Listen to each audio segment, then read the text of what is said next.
Namaste, beautiful people. Welcome back to my channel. I hope you guys are doing great. Today's video is actually be a shorter one because this is just about a technique that I wished to discuss and tell you people, because many times I receive a question as to we make transit videos, right?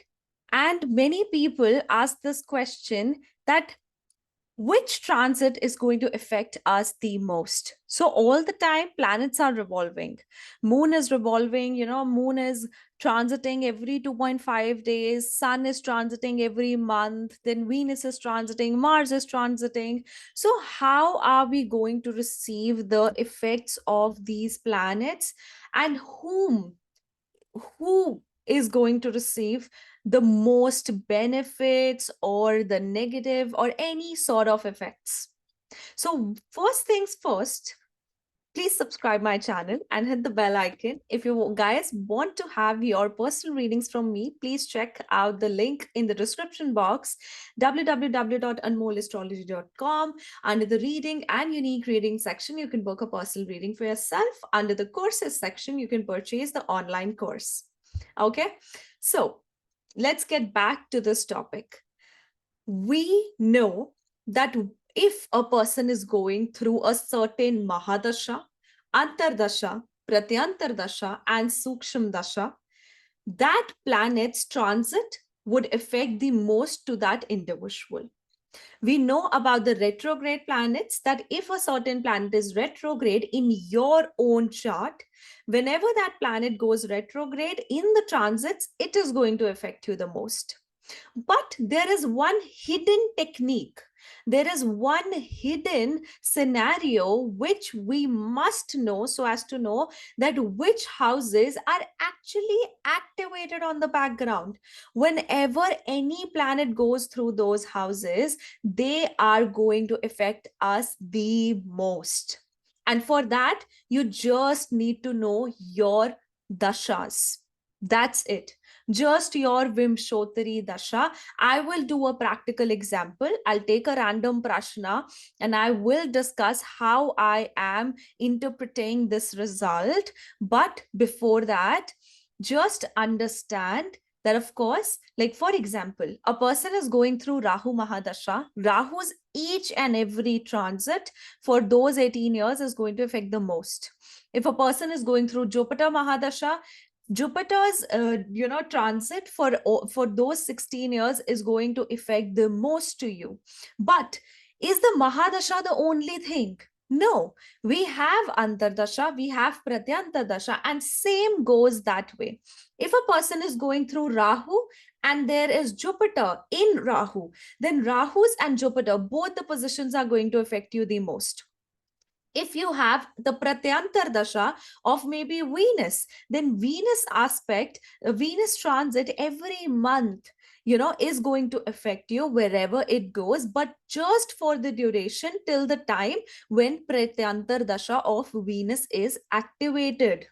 Okay, so that is the basic concept. Now what concept I am going to communicate today is about the house activations.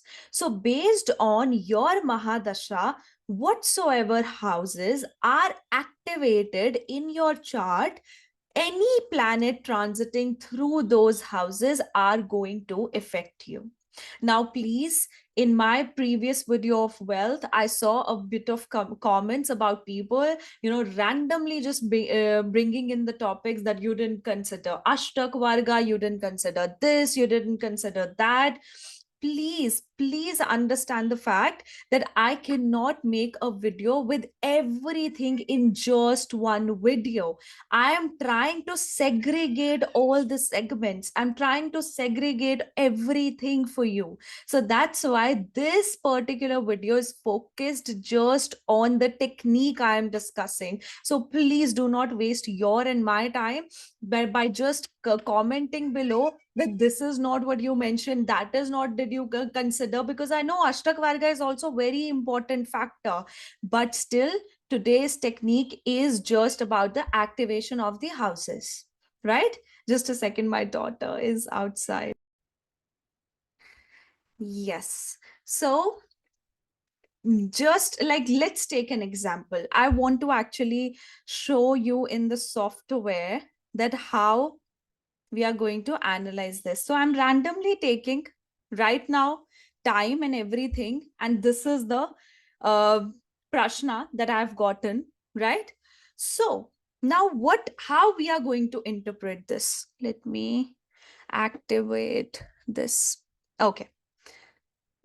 So the Mercury Mahadasha, for any person who is going to born right now, or let it be a random chart for someone, this is going to be the chart and this is going to be the Mahadasha. Now, since first let's consider only, oh, just a second. Just 1 second. I'm actually new to using this. So I'm not aware how to, oh, this eraser. Okay. Yeah. So let's go into the dasha first. So whenever Mercury is activated, we know that whatsoever things are going to get activated with Mercury, but Mercury's position will get activated. So eighth house would be prominently activated. Then let's see that which are the houses ruled by Mercury. That is the seventh house and the 10th house. Then the nakshatra of Mercury is Pushya. So the position of Saturn and the houses ruled by Saturn are also going to get activated. This house, and this house. So within your Mercury Mahadasha, any planets transiting through the second, third, fourth, seventh, eighth, and 10th houses are going to give you the effects, even if it is the planet Moon, which travels just for 2.5 days. It might not give you effects in the rest of the houses, but it will give you the effect when it is transiting these houses. Okay.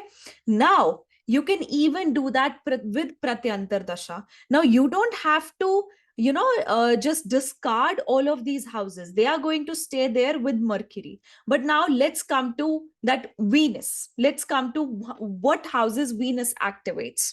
So now with Venus, we are going to have the seventh house, which is twice activated.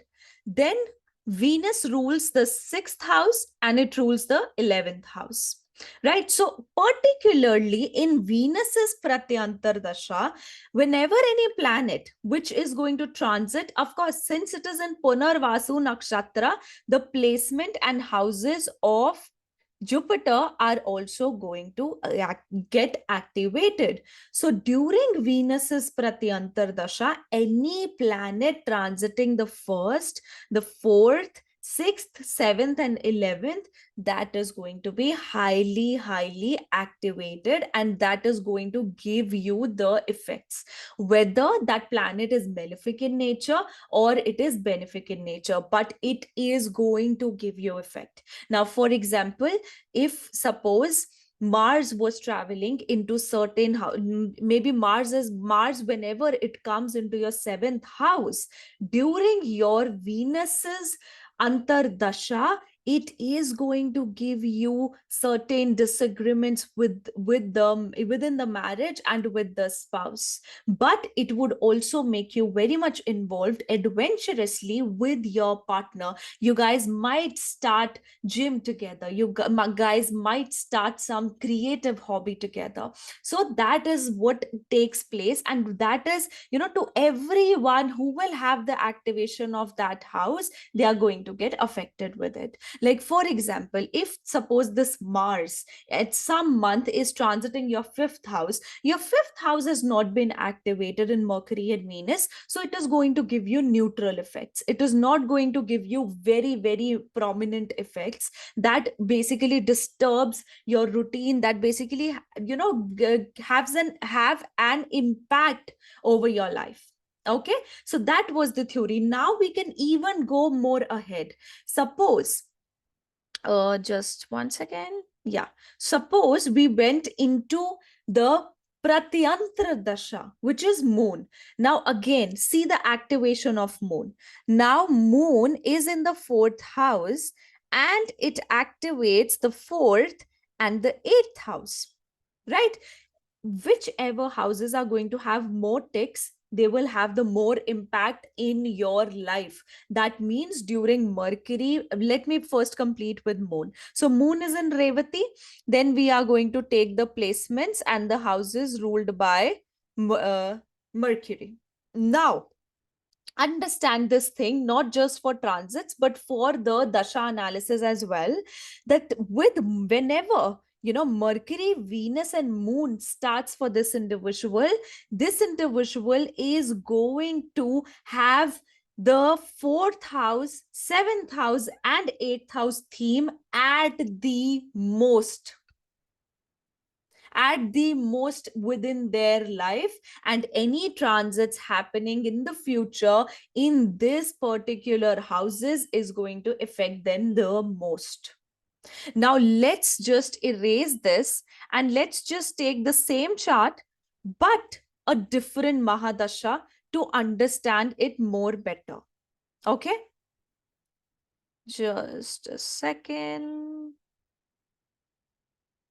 Okay, now let's go to Venus itself and then go to Venus Mars. Okay, so in 2051 what this individual is going to experience, so we will take, or what transits are going to affect them the most, right? Now Venus, we know we did do that it will activate the sixth house, the 11th house. The Lord is coming into the seventh house. So definitely there's going to be some achievements of this person through their work and through business partnerships, right? That is something I've added on. Now, what will happen is that Venus is in Punarvasu. So it is going to activate this house, and this house again. Right? Now, we are going to apply with Mars. Now, when Mars gets activated, it is fourth house from Venus. Now, Mars is here. The houses are 12th house and the fifth house. There's a lot of struggle with love during this particular, timeline. Venus, Mars, there is struggle and efforts to be made, working hard towards the love, but there can even be a loss of love situation. Now, this is an Uttar Falguni. So definitely there is an effort of balancing the relationship, effort to making things work out, but in a very, in a very precise manner, because the aggression has been already there. Now, it also activates the ninth house and the eighth house.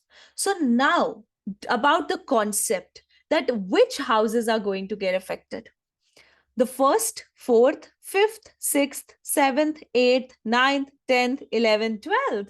So except from the second and second and third, all the houses are activated, but the seventh house theme is prominent for their Venus Mars. Now, let me take you to the transits of 2051 around May and then show you how it is going to work ahead, right? I think I might have to delete. Let's go ahead. Okay, so let's go to 2051. Okay. 2051 and the month of May, right? So we have these ticks. Only the second and the third house transits are not going to affect that much. So Saturn, for this individual, while it will be transiting the second house, it might not give full of the effects which it does already. But this Ketu Venus transit in the fifth house, Rahu's transit in the 11th house, Jupiter's transit in the ninth house is going to give beautiful effects to an individual. Now, what can be one of the interpretation for this individual if we consider out Saturn as a weak activation and we consider out other activations the most? So I see that this person would actually take some gap within their education so as to go abroad or so as to go at a distance to study. At the same time, this could even bring about a change within their career. right? But Saturn in the second house actually makes a person grow within their finances. But this, since the transit of the Rahu in the 11th, Jupiter in the ninth house, and Ketu in the fifth house, with Sun in the sixth, Mars in the seventh, this is quite significant. I know that I can't communicate to this person that since Saturn has entered your second house, you're going to start earning. You're going to start earning massive amount of wealth, because usually whenever the activation of the second house is there and Saturn comes in, it will make you grow with your finances. It will make you grow your savings. But for this individual, I would rather say this is your time to actually focus on the finances, but on the present finances, but your major focus is going to be on your education, on your love life, also on the actually the problems of the love life.